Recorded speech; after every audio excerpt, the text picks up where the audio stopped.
Hi, welcome to another Type with me. In this episode, I'm going to talk about NPM trends and how to use it to pick a JavaScript dependency for your functionality. So NPM trends is a great tool that is a little bit comparable towards Google Trends, right? So if we go to Google Trends, you see here that we can very easily add other search terms, and then you get graphs where he says that searches for Angular, Vue, and React, which they are. Then you can go for subregions, and then you can see which ones are more popular and which one or which area searching a little bit more for that term, right, than other ones. So if we go right here, you can very easily adjust them, right?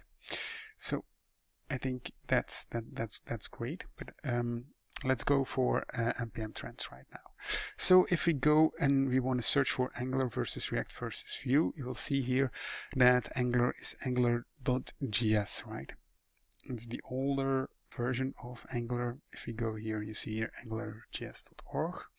So that's not the one that we want to have. We want to have Angular core versus Angular versus React versus Vue. You can go and look at the trend of the past 5 years, which is a great one. He also gives some kind of suggestions like Ember source, right?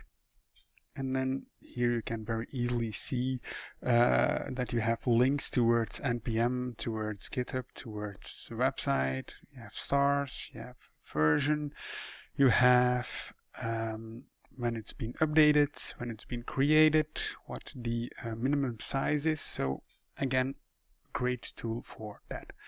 But yeah, this is a very easy example, but I want to show you that with charts as well, right? So if we go and remove this one and this one and this one, we can go and start over again and say, okay, I want to start with day 3, right? Then you see here that we get some suggestions. Chart.js is a very great charting tool. eCharts is also great, maybe Pixie.js is also something that I want to look into. You see here that it's not being downloaded very much, so yeah, maybe that's not a good choice then. This one maybe, and this one. So if we go and take a look here, you'll see here that something has a lot of stars. It would be great if you could sort on them. I don't know if you can do so, but I see that it's not possible. So that would be a great thing to add. So hopefully the creators are listening to my video. But here you see the stars, and then you see here that day 3 is the most popular one. It has the most stars, but again, also here, when it's been created, it's almost 10 years old. So yeah. Then you see here that chart.js and eCharts are going hand in hand, but then the issues that are being reported on chart.js are lower than eCharts. So you can say then that maybe more issues are into eCharts than chart.js.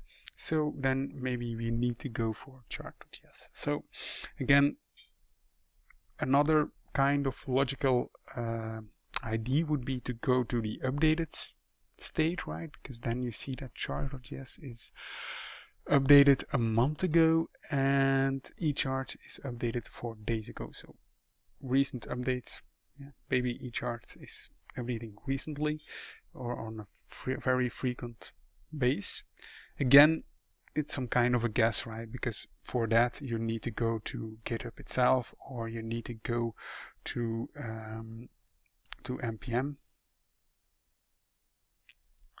and then you see how many versions there are and when the releases are. So here you see here when the latest are, and 4 days, 7 days, 3 months. So then you see a little bit how that is. But some frameworks or dependencies have some kind of strategy to release every 3 months or every 6 months. So again, some kind of deep dive is needed for that as well. But in my opinion, it's very great, because then you see here that NVDD3, well, it's hard for me to explain or to say, but again, I think you understand me. It's very old, so yeah, I think it's not updated anymore. So okay, that's something that we can remove from the list then. So it's a great tool when you want to compare a little bit of these NPM dependencies next to each other, see some charts, how many downloads there were past month, and how popular it is. Also here, the size, you can see and look into the size. It's also a very interesting and great metric that you want to use when you want to pick a new dependency for your project. So I hope you enjoyed it. I hope you have something, you can do something with NPM trends in your day-to-day job. I thank you very much.